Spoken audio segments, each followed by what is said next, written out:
നിങ്ങൾ എൻ്റെ വീഡിയോ ആദ്യമായിട്ടാണ് കാണുന്നതെങ്കിൽ സബ്സ്ക്രൈബ് ചെയ്യാൻ മറക്കരുത്. കൂടാതെ തൊട്ടടുത്തുള്ള ആ ബെൽ ഐക്കൺ കൂടി പ്രസ് ചെയ്താൽ ഞാനിടുന്ന വീഡിയോസിൻ്റെ നോട്ടിഫിക്കേഷൻ നിങ്ങൾക്ക് ലഭിക്കുന്നതായിരിക്കും. ഇന്ന് ഞാൻ വന്നിട്ടുള്ളത് നല്ല ടേസ്റ്റി ബ്രെഡ് റോളിൻ്റെ റെസിപ്പിയുമായിട്ടാണ്. ഇഫ്താറിനൊക്കെ നമുക്ക് വെക്കാൻ പറ്റിയൊരു സ്പെഷ്യൽ ഡിഷാണിത്. അപ്പോൾ നമുക്കിത് ഉണ്ടാക്കാൻ തുടങ്ങാം. അതിനായിട്ട് ഇതിലേക്ക് ആവശ്യമായ സാധനങ്ങൾ ഞാനിവിടെ കുറച്ച് ഗ്രീൻ പീസ് ഉപ്പിട്ട് വേവിച്ച് വെച്ചിട്ടുണ്ട്.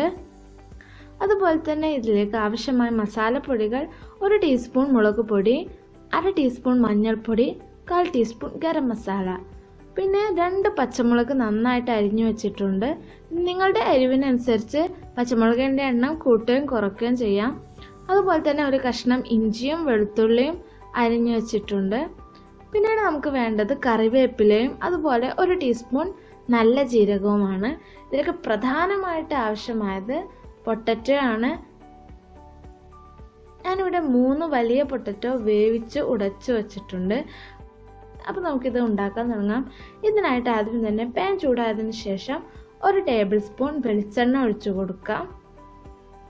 എണ്ണ ചൂടാവുമ്പോൾ അതിലേക്ക് നമ്മൾ എടുത്തു വെച്ചിട്ടുള്ള ഇഞ്ചിയും വെളുത്തുള്ളിയും പച്ചമുളകും ചേർത്ത് കൊടുക്കാം.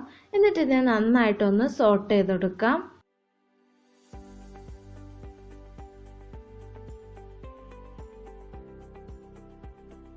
അതിനുശേഷം ഇതിലേക്ക് കറിവേപ്പിലയും അതുപോലെ തന്നെ നല്ല ജീരകവും ചേർത്ത് കൊടുക്കാം.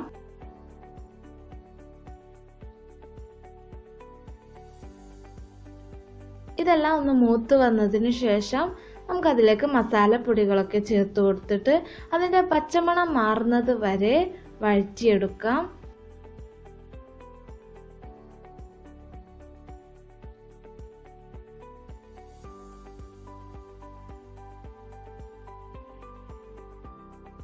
ഇനി ഇതിലേക്ക് നമ്മൾ വേവിച്ച് വെച്ചിരിക്കുന്ന പൊട്ടാറ്റോ ചേർത്ത് കൊടുക്കാം.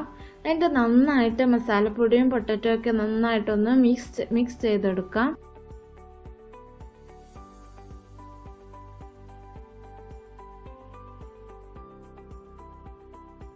ഇതൊന്ന് മിക്സ് ചെയ്ത് വന്നതിന് ശേഷം നമുക്കിതിലേക്ക് ഗ്രീൻ പീസും അതുപോലെ തന്നെ ആവശ്യത്തിന് ഉപ്പും കൂടെ ചേർത്തതിന് ശേഷം ഒന്നും കൂടെ നന്നായിട്ട് മിക്സ് ചെയ്തെടുക്കാം.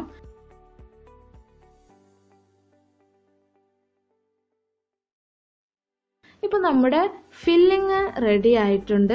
ഇനി നമുക്കിതൊന്ന് നന്നായി തണുത്തതിന് ശേഷം ഇത് ബ്രെഡിനുള്ളിൽ ഫില്ല് ചെയ്യാൻ തുടങ്ങാം.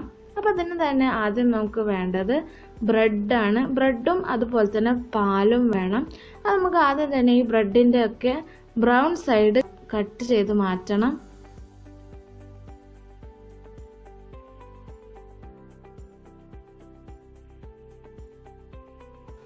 ഇപ്പോൾ ഞാൻ എല്ലാ ബ്രെഡും ബ്രൗൺ സൈഡൊക്കെ കട്ട് ചെയ്തിട്ടുണ്ട്. ഇനി നമുക്ക് ഈ ബ്രെഡിനെ പാലിൽ മുക്കിയതിന് ശേഷം നന്നായിട്ട് സ്ക്വീസ് ചെയ്ത് ഇതിൻ്റെ ഉള്ളിലെ പാലൊക്കെ പുറത്ത് കളയണം. അപ്പോൾ നമുക്ക് ഈ ബ്രെഡ് നല്ല സോഫ്റ്റ് ആയിട്ട് കിട്ടും. കുഞ്ഞു നാരങ്ങ വലുപ്പത്തിലുള്ള മസാല എടുത്തതിന് ശേഷം അത് ബ്രെഡിൽ വെച്ച് ഒരു എഗ് ഷേപ്പിലാക്കി എടുക്കണം.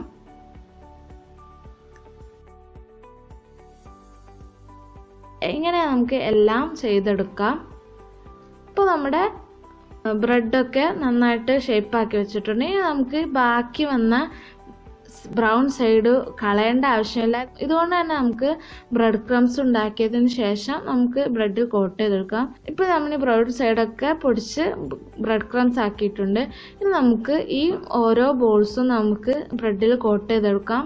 ഇത് പിന്നെ കോട്ട് ചെയ്തെടുക്കാൻ നമുക്ക് വേറെ മുട്ടയുടെ ഒന്നും ആവശ്യമില്ല. ഈ പാലിൻ്റെ നനവ് ബ്രെഡുമ്മേൽ ഓൾറെഡി ഉണ്ടാവും. അപ്പോൾ നമുക്ക് ഇത് നന്നായിട്ട് കോട്ട് ചെയ്തെടുക്കാം. എല്ലാ ബ്രെഡ് റോളും കോട്ട് ചെയ്തെടുത്തിട്ടുണ്ട്. ഇനി ഇതിനെ നമുക്ക് പൊരിച്ചെടുക്കാം. എണ്ണ ചൂടായതിനു ശേഷം നമുക്ക് ഓരോന്നായിട്ട് ഇട്ട് കൊടുക്കാം. അതുപോലെ ബ്രെഡ് റോൾ ഇട്ട് കൊടുത്താൽ അപ്പോൾ തന്നെ ഇത് മറിച്ചിടരുത്. അപ്പോൾ അത് പൊട്ടിപ്പോകാനുള്ള ചാൻസ് വളരെ കൂടുതലാണ്. ബ്രെഡ് റോൾ എണ്ണയിലേക്ക് ഇട്ട് അല്പം കഴിഞ്ഞിട്ട് മറിച്ചിട്ട് കൊടുത്താൽ മതി. അങ്ങനെ തിരിച്ചു മറിച്ചിട്ടിട്ട് നമുക്കിത് പൊരിച്ചെടുക്കാം. അപ്പോൾ നമ്മുടെ ബ്രെഡ് റോൾ റെഡി ആയിട്ടുണ്ട്. ഇങ്ങനെ നമുക്ക് എല്ലാ ബ്രെഡ് റോളും പൊരിച്ചെടുക്കാം. അപ്പോൾ നിങ്ങൾക്ക് ഈ റെസിപ്പി ഇഷ്ടമാകുമെന്ന് ഞാൻ കരുതുന്നു. ഇഷ്ടമായാൽ എൻ്റെ വീഡിയോ ലൈക്ക് ചെയ്യുക, ഷെയർ ചെയ്യുക. Thank you.